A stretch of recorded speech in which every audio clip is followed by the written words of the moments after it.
E aí, meus caros, tudo bem com vocês? Aqui quem fala com vocês hoje é o Cassiano, aqui do canal do Estante Oculta. E finalmente, né, depois desse mês aí sabático, né, finalmente eu vou aqui trazer para vocês, né, as minhas impressões aqui, né, uma coisa que eu tinha prometido já há alguns vídeos atrás.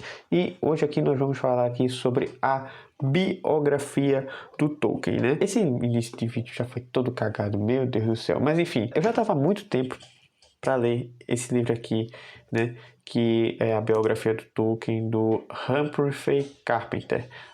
Porém, assim, esse livro aqui eu já tenho há anos na minha estante. Só que é aquela coisa, né? Pô, eu vou ler uma biografia, não sei o que, tudo mais, vai ficar aquela coisa de preguiça, pô, é melhor ler os livros e tudo mais. Só que aí, né, nesses últimos anos, na verdade, nesse último ano, eu adquiri, assim, um interesse muito genuíno sobre ler biografias de grandes pessoas, ou até pessoas assim que fizeram coisas grandes, mas não necessariamente que foram coisas boas, né? Para justamente entender como é que essas pessoas, né, pensavam, ou pelo menos ter uma noção de como isso acontecia, né? Porque inclusive isso aqui vai ser abordado um pouco nessa biografia aqui, né? É uma biografia que ela não é unanimidade. Eu já vi um número considerável de pessoas criticando essa biografia, só que assim, duas coisas, eu não fui muito a fundo nessas críticas e também essas pessoas que eu vi, elas só falaram meio por cima assim, que não era uma biografia tão boa assim, e que também essa aqui é a única biografia que eu tenho aqui em casa, né, então eu decidi ler por ela mesmo, né. Mas enfim, vamos aqui, antes de começar a falar sobre essa biografia, né, por que que eu resolvi, né, começar a ler uma biografia sobre o Tolkien, né. Eu acho que eu nem cheguei a falar isso aqui nesse canal e aqui em algum momento, mas para mim Tolkien, assim, com certeza é o escritor, o autor que eu já li mais importante da minha vida. Assim, não é que seja uma coisa assim que, oh meu Deus, mudou a minha vida, ou que eu estava lendo, estava em depressão, aí, graças a Deus, não chegou a acontecer, chegar até esse ponto. E assim, o primeiro contato que eu tive com a obra do Tolkien foi justamente quando eu assisti pela primeira vez os filmes de Senhor dos Anéis, que muitas pessoas que hoje são fãs do Tolkien, né, inclusive assim, meu próprio pai diz assim que ele não era do círculo de convivência dele você falar sobre o Tolkien, né, essa coisa que mais assim começou a explodir mesmo, foi pro mainstream. Eu tenho uma visão um pouco diferente, né, mas enfim, ele estava lá na época, né, que lançou, né, eu era uma criança, na verdade quando os primeiros filmes lançaram, os dois primeiros eu não tinha nem nascido, então assim, e quando o terceiro filme lançou, sei lá, eu tinha um ano, sabe, 3 meses, não sei, por aí. Foram com esses filmes que essa obra realmente se tornou assim um gigantesco fenômeno que vai em todas as classes sociais, em todas as sociedades, aí pelo menos as sociedades livres que ela permitem que essa obra circule, né? E quando você entra em contato com os filmes de Senhor dos Anéis, você fica encantado, porque além de serem, né, assim, alguns dos melhores filmes já lançados aí, né, você fica assim encantado com o universo, né, que o Tolkien criou, com o universo da Terra-média, e você percebe que tem muita coisa ali que você não entende, porque existe aí uma grande mitologia por trás de tudo aquilo que está acontecendo, e o que nós estamos vendo em Senhor dos Anéis é ali os 95% de toda a história que Tolkien já tinha planejado contar. Então você fica, né, com o interesse de querer saber assim as outras, querer ler, né, querer entrar em contato com as outras obras do Tolkien, né? Então assim, ao longo de toda a minha adolescência eu fui ler o Hobbit, li o Senhor dos Anéis também, li o Silmarillion, e assim, e com o passar do tempo também fui lendo outras obras que foram sendo lançadas aqui no Brasil.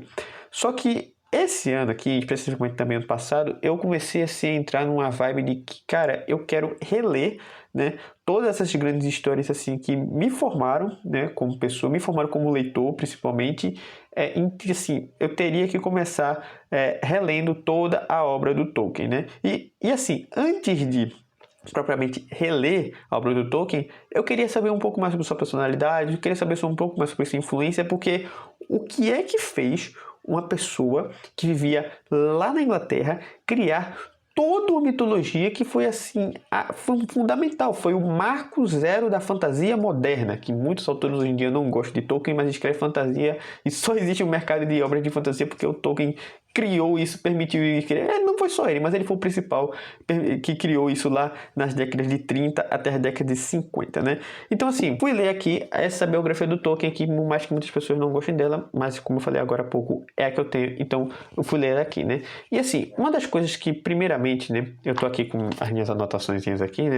Uma das coisas que primeiramente mais chama a atenção quando você começa a ler os primeiros capítulos a ler sobre a vida do Tolkien é justamente a influência da religião na sua formação. E não só a religião assim que você vai aprender em escolas ou a religião que você vai aprender na igreja, né? Porque Tolkien era católico, né? É a religião do exemplo, é o poder do exemplo, porque para Tolkien, a sua mãe era uma santa, a sua mãe foi uma pessoa que ela deu a vida em nome da sua fé. Por quê? Por mais que Tolkien e a sua família fossem católicos, na Inglaterra, a principal igreja é a igreja anglicana, né?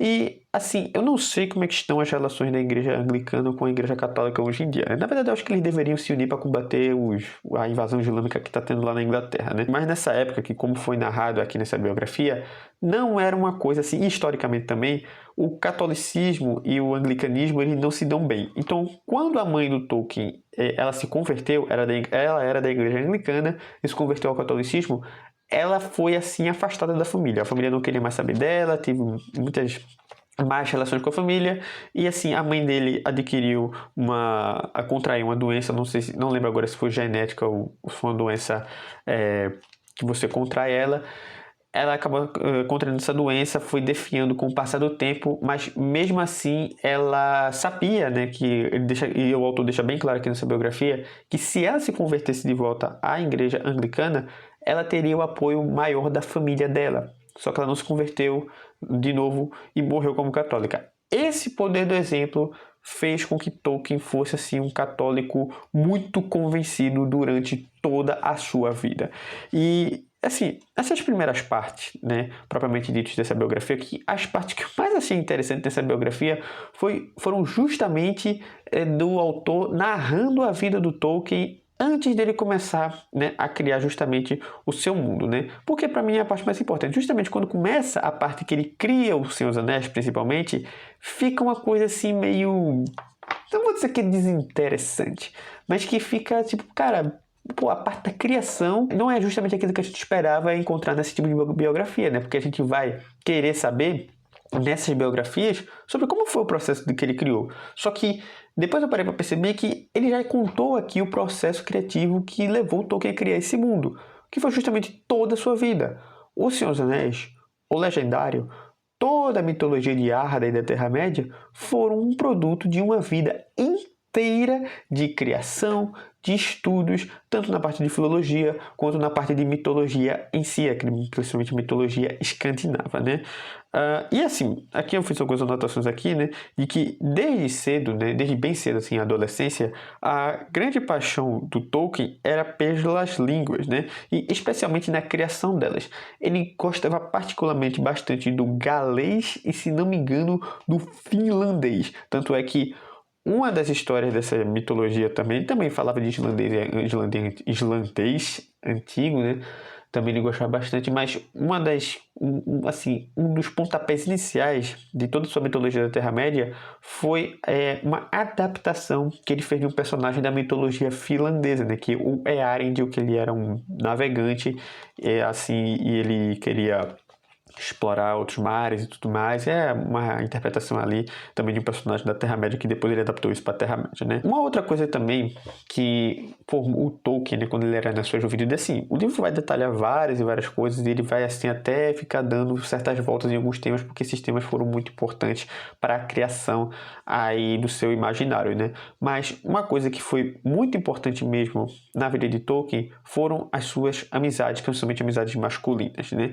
E essas amizades, normalmente, elas se reuniam em volta de clubes que o próprio Tolkien criava, ou junto com alguns outros colegas seus, eles se juntavam ali para discutir várias coisas, como cultura, mas principalmente literatura, né? E um clube que, particularmente, né, marcou muito, né, foi muito importante para a vida de Tolkien, tanto é que esse livro aqui é dedicado para as pessoas desse clube, que foi o Tea Club Barrovian Society, o TCBS. E também o outro clube que, esse clube, o TCBS, ele foi mais na juventude do Tolkien, né? Inclusive alguns desses membros desses clubes acabaram morrendo na Primeira Guerra Mundial, uma coisa também que impactou bastante o Tolkien.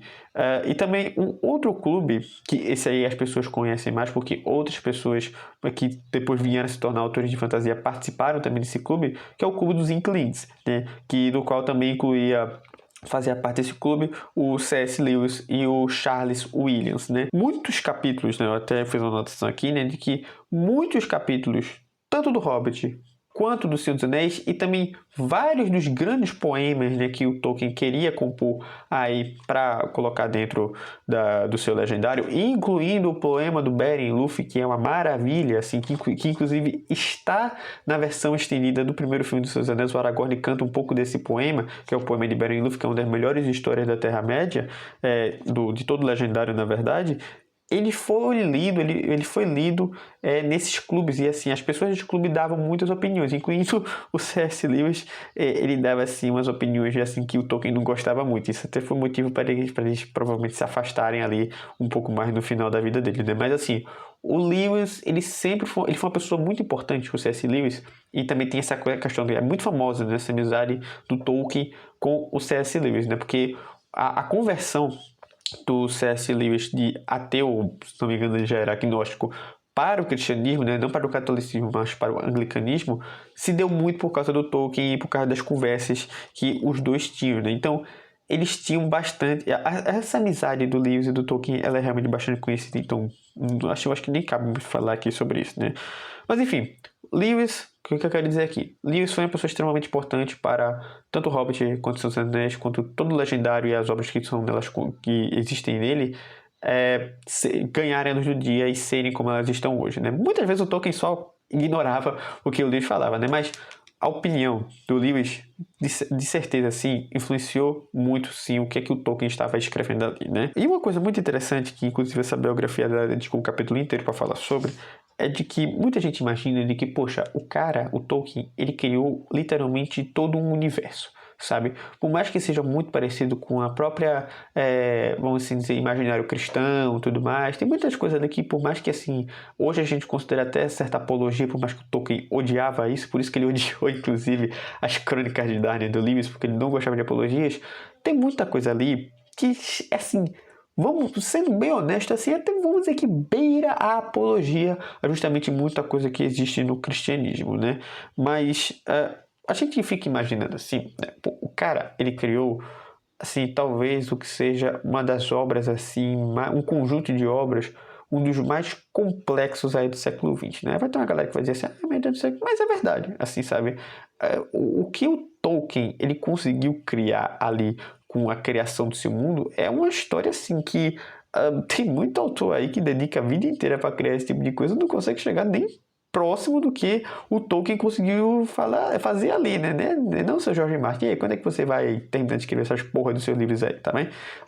E termina de escrever seus livros primeiro e depois você vai escrever suas outras merda, pô. Mas enfim, agora a cota semanal de xingamento do Jorge Martin já foi... Mas uma coisa assim que a gente fica imaginando, né? Poxa, e uma coisa que também fez com que muita gente comprasse essas biografias, né? Pô, como é que foi a vida do Tolkien? Porque o cara deve ter tido uma vida muito absurda, né? Mas levando o histórico aí de muitos escritores que tiveram vidas extremas, né? Só que o autor, né, o Humphrey Carpenter, ele vai enfatizar que durante boa parte da vida do Tolkien, principalmente ali depois da Primeira Guerra Mundial, ele teve uma vida pacata, assim, e comum. Ele era um pai de família, ele era um professor de Oxford, ele, sei lá, ele ia para a igreja, se não me engano, todos os dias de manhãzinha, ele deixava os filhos de bicicleta nas escolas, ele tinha uma mulher em casa que fazia o trabalho caseiro e, tipo, ele amava muito a mulher dele. É isso, sabe? Ele publicava suas coisas e tudo mais, ele recebia alunos em casa justamente nessas horas para dar uns acompanhamentos, e essa foi a vida dele. Foi a vida assim, a maior parte da vida de um dos maiores autores do século XX. E isso me fez imaginar, assim, de que muito se romantiza, né? Inclusive até no círculo vamos assim dizer, não no círculo, alto círculo literário do Brasil, que é tudo assim, normalmente tudo bando de ideólogo, né? Mas assim, no pessoal que realmente quer assim, pensar literatura como literatura, assim, umas coisas assim meio underground, né? Você vê uma certa romantização de que, tipo, o escritor, ele tem que ter uma vida miserável, sabe? Você, assim, tem que ter uma vida... Os grandes escritores, eles têm uma vida miserável e tudo mais, e que não tem que se importar muito com o que está acontecendo ao redor, que tem que se importar em escrever e tudo mais. Só que, vendo, né, a vida do Tolkien, né, que teve, como eu falei agora, teve momentos pancadas que ele passou por, ele perdeu a mãe, ele tinha, sei lá, uns 11 anos, sabe, ele viu a mãe dele definhando por causa da doença, ele participou da Primeira Guerra Mundial, ele viu amigos deles, assim, irem e não voltarem pra guerra, sabe, ele sobreviveu, assim, a essa Primeira Guerra Mundial, porque ele ficou uma série de vezes doente, sabe, então, assim, é uma coisa, assim, que ele passou por uns maus bocados ali. Mas depois disso, veio a vida tranquila, até mesmo durante a Segunda Guerra Mundial, durante a Blitz, né, da Alemanha. Para você ver, né, que nem sempre um escritor ele tem que ter uma vida cheia de aventuras e tudo mais. O cara pode ser uma simples pessoa e ele pode ser um gênio, sabe? Então, eu gostei muito dessa parte, dessa biografia, né? E um outro ponto aqui, né, que eu também destaquei aqui nas minhas anotações, é de que o Tolkien, se você for olhar em comparação para outros autores, até mesmo autores acadêmicos, ele foi uma pessoa que escreveu muito pouco durante a sua vida, porque ele era assim, até um certo nível obsessivo com essa coisa dos detalhes. Quando ele revisava, as revisões dele não se limitavam a, sei lá, apagar um parágrafo ou recolocar um parágrafo numa ordem, ou, sei lá, apagar uma página e recolocar ali aqueles acontecimentos em uma outra ordem e tudo mais. Era coisa de, assim, ele ser tão detalhista nessa coisa do estilo dele, que ele era um medievalista e tudo mais, ele fez as traduções de Beowulf para o... Teve outras traduções que ele fez também, mas principalmente a tradução do Beowulf dele é muito famosa, de que ele fez para o inglês moderno. Ele tinha essa atenção ao estilo, né, aos detalhes, de que ele, assim, quando começava a reler as obras dele, ele reescrevia a obra inteira. Por isso que às vezes o pessoal, assim, às vezes pedia, pô, tu pode fazer uma introdução aqui, breve aqui para esse estudo aqui e tudo mais. Ele simplesmente não conseguia fazer porque ele não sabia como, assim, fazer uma introdução resumida sobre aquele tipo de estudo, sabe? Então, assim, é uma coisa que chega, você fica olhando, se você fica olhando aqui nesse livro, é uma coisa que chega beira do doentio, sabe? Não é uma coisa que eu acho muito saudável, né? Mas mostra que também um dos motivos dele ter, assim, ele ter publicado a obra dele, a Magnus Opus dele, que é o Senhor dos Anéis, publicado em vida, né? Porque depois o Silmarillion, que aí sim é o que eu acho que é a Magnus Opus dele, foi publicado póstumamente, né? Porque ele ficava revisando toda hora, né? E ele não conseguiu concluir em vida. Mas você vê que ele só conseguiu publicar, né, O Senhor dos Anéis quando ele já tinha mais de 60 anos. Porque foi justamente essa coisa de detalhes durante toda a vida dele que ele foi juntando. Porque se você for ver, salvo engano, o Hobbit foi publicado em 1930. Só que foi uma história muito simples, publicada ali com alguns elementos da própria mitologia dele, voltadas para o público infanto-juvenil. Porque o Tolkien, ele lia os capítulos do Hobbit para os seus filhos, que eram justamente naquela faixa de idade ali, entre 9 e 12 anos. E quando o Hobbit ele foi, sim, um relativo sucesso para a época, os editores pediram para ele que ele criasse uma continuação do Hobbit. Só que ele não conseguia fazer aquilo. Ele queria criar, assim, uma história um pouco mais madura. Então, assim, toda vez que ele se batia nessa coisa de continuação do Hobbit, ele sempre empacava nessa coisa do infanto-juvenil. Tanto é que esse foi um dos motivos que ele demorou tanto para lançar, né, Os Seus Anéis. Ele só foi lançar Os Seus Anéis ali uns 14, 15 anos depois do Hobbit. Claro que teve essa questão da Segunda Guerra Mundial aí no meio, que teve crise de papel e tudo mais, só que o Tolkien ele era muito detalhista nesse ponto, né?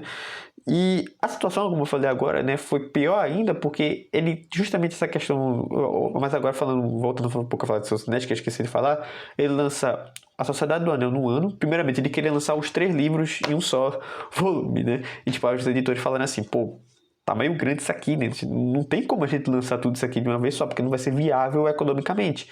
Então, o Tolkien, a muito contragosto, dividiu os 3 livros, né? Lançou o primeiro livro no ano, lançou o segundo livro no outro. Só que, quando ele foi lançar o terceiro livro, né? Ele, assim, meio que empacou, sabe? Porque ele tinha uma parte que ele tinha que fazer no final, né? Porque uma coisa muito interessante que tem no terceiro livro, né? Se você ainda não leu, são os apêndices. E o próprio Tolkien fez aqueles apêndices. Então, que pra mim são maravilhosos aqueles apêndices ali, né? Aquilo ali é uma joia rara que muitas pessoas já estão meio de saco cheio ali no final dos Senhor dos Anéis. Ai, meu Deus, eu não vou ler, não sei o que, tudo mais, esses apêndices. Mas aquilo ali é uma joia rara, sabe assim? Você sabe muito, uma coisa muito resumida do mundo, a questão das línguas e tudo mais. O Tolkien, ele ficou empacado ali, eu acho que durante 1 ano e meio, para escrever aqueles apêndices. E quando o primeiro e o segundo livro foram lançados, já conseguiu ali, né, com críticas muito favoráveis, principalmente do C.S. Lewis, né, que muita gente até criticou o C.S. Lewis porque falou assim, tá elogiando teu amigo aí e tudo mais. Só que o Senhor dos Anéis já ficou muito popular, assim, principalmente entre os hippies ali, sabe, assim, foi lançado ali no início dos 60, o Senhor dos Anéis ficou muito popular ali entre os hippies, né, por aquela coisa bem underground ali da cultura americana, né. Demorou bastante tempo, relativamente em relação ao lançamento dos 2 primeiros livros, para o Retorno do Rei ser lançado. Mas o Tolkien finalmente conseguiu lançar, e foi um sucesso estrondoso, né. Pela primeira vez na vida, o Tolkien, né, ainda mais nos anos subsequentes, ele teve um gostinho, tanto negativo quanto positivo, do que é a fama. Ele virou uma pessoa rica, antes ele não era uma pessoa rica, né? E também assim, ele teve até que se mudar, porque o seu endereço era público. Aí vinha os Noia, ia os Noia pra casa dele. Ele era assim, inundado de carta, e ele queria responder. Tinha gente que ligava de madrugada pra ele. Era um inferno. E o que fez com que ele se mudasse, né? Ele já estava aposentado. Ele fez com que se mudasse com a mulher dele de Londres para uma cidadezinha. Eu não sei se. Eu acho que é no litoral, chamada Bournemouth. Eu sei que essa cidade existe porque tem um time da Premier League chamado Bournemouth. Por isso que eu sei como é que se pronuncia, né? Mas enfim, o Tolkien viveu seus últimos anos de vida por lá. Infelizmente, sua esposa acabou falecendo no processo, algo que o abalou muito. E o Tolkien, ele não conseguiu em vida entregar o Silmarillion, por justamente o fato de que, sim, era a grande magnum opus dele. Ele queria publicar o Silmarillion ao invés de Senhor dos Anéis. Só que, assim, por mais que muitos dos que liam os primeiros manuscritos do Silmarillion gostavam do que viam, eles percebiam que, comercialmente, aquilo ali ia ser um desastre, porque era muito complexo. O Tolkien, ele ficou, assim, anos e anos e anos revisando o Silmarillion, só que, infelizmente, ele veio a falecer em 1972. E o Silmarillion só foi publicado pelo seu filho, que era também estava ajudando bastante ele ali com seus escritos, em 1973. Seu filho, que era o Christopher Tolkien, que assim, durante décadas e décadas e décadas, ele assim, foi o principal... Ele foi o herdeiro do pai, sabe? Essas coisas. Tanto é que se você for ver todos os livros que você tem hoje, vai estar lá, tipo, os que vieram depois, né, no Legendário, vai estar lá, editado por Christopher Tolkien. Uma coisa que ficou muito clara para mim é de que o Legendário que Tolkien criou é uma obra de uma vida. É uma obra que, assim, de uma pessoa que dedicou tudo o que tinha, todos os seus conhecimentos, todos os seus amores, né? Porque ele, inclusive, meio que se colocou dentro da obra na história de Beren e Luthien, né? Tanto é que se você for na lápide hoje do Tolkien, ele tá sepultado ao lado da esposa. No nome dele tá embaixo, tá dizendo assim, Beren, e no nome da esposa tá dizendo Lúthien. É uma pessoa que assim, dedicou todos os seus conhecimentos de acadêmico, de uma pessoa que amava línguas, de uma pessoa que amava mitologias, e colocou ali nessa sua obra, com o intuito também, né, de criar uma mitologia, né, porque ele via que todo mundo ali ao redor tinha sua própria mitologia, mas a Inglaterra não tinha o seu mito fundador, não tinha a sua mitologia de criação. Então, assim, eu acho que a vida de Tolkien, ela é um exemplo para muita gente hoje em dia que é assim, acha que uma história vai ser grandiosa ou que vai ser lembrada para todo sempre, né? Que assim, que escreveu essa história aqui, ela vai ser lembrada para todo sempre. Mas que ela não sabe de nada, ela não dedica nenhum tempo para aquilo ali. Não existe nada naquela história que ela está criando, além de uma superfície que todo mundo já sabe reconhecer. Não existe nenhuma profundidade ali por baixo. Às vezes a gente está lidando com as histórias, né, que tudo bem, assim, muitos desses autores, eles pelo menos têm a humildade de dizer assim, pô, Tolkien é realmente maior, não tem como e tudo mais. Mas às vezes você está lidando com as histórias que você não consegue sentir o peso das ações que estão sendo feitas ali. Porque todas aquelas ações ali, elas foram guiadas por uma série de acontecimentos milenares, assim, falando de história de fantasia, assim, épicas, né? Milenares que levaram, que culminaram naquilo ali. O autor diz aquilo, só que você não sente isso enquanto você está lendo, ou enquanto você está assistindo. Porque foi uma coisa muito pueril. Ele não colocou toda a simbologia que aquilo ali carrega. Ele não criou uma grande mitologia para aquilo ali. Ele só criou alguns escritos e, pô, eu acho que isso aqui vai funcionar, vou imitar Tolkien. Não é assim, né? Enfim, essa biografia, por mais que assim tenha alguns pontos que eu não gostei muito dela, assim, teve, principalmente depois, quando o Tolkien realmente começou a criar, eu queria mais daquilo ali, ele contou muito da vida dele. Mas assim, eu consegui entender que o autor quis dizer que a própria vida do Tolkien foi a grande fonte de inspiração para ele criar todas aquelas histórias. Tolkien é um exemplo de que, se você realmente está disposto a criar um mundo inteiro, tanto é que o próprio Tolkien, eu não consegui achar isso aqui, eu marquei, só que eu não consegui achar isso aqui nessa biografia. Mas assim, o Tolkien ele dá uma palestra em um dado momento, e isso aqui tem nessa biografia, de que um homem ele só vai atingir sua maturidade de imaginário, ele fala mais ou menos assim, quando ele cria o seu próprio mundo, sabe? Quando ele consegue criar seu próprio mundo. Isso é só mais uma das coisas que ele fala. Talvez ele estivesse puxando um pouco a sardinha pro lado dele, mas era a visão que ele tinha, de que quando um autor ele consegue criar seu próprio mundinho, um mundo complexo e tudo mais, com as pessoas que parece que são de verdade, ele atingiu ali o seu ponto de maturidade imaginária de que levou toda uma vida para aquilo ser atingido. Então, é isso aqui que eu tinha que falar sobre essa biografia aqui do Tolkien. E novamente falando aqui, né, uma promessa que eu tinha feito, que todo mês eu vou tentar trazer aqui um livro do Tolkien, né? Começando aqui pela sua biografia, e o próximo livro aqui que eu vou trazer aqui será O Silmarillion. Eu não sei se até o mês que vem eu vou conseguir trazer esse Silmarillion, né? Talvez eu reparta ele em algumas partes, né? Para sempre ter alguma coisa de Tolkien uma vez por mês. Porque atualmente eu estou lendo a saga completa do The Witcher. Eu esperava mais, mas enfim.